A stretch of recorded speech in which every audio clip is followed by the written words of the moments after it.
se odavila, a Mislim, ne zbog Manje mene, niste nego napolje. zbog tebe. pa zato sam se izmakla da malo udahnem vazduh.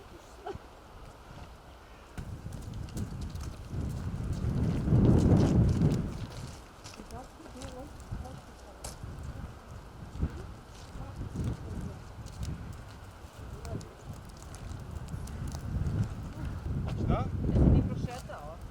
Pa da. Pa ne mogu sa njim baš po autobusima.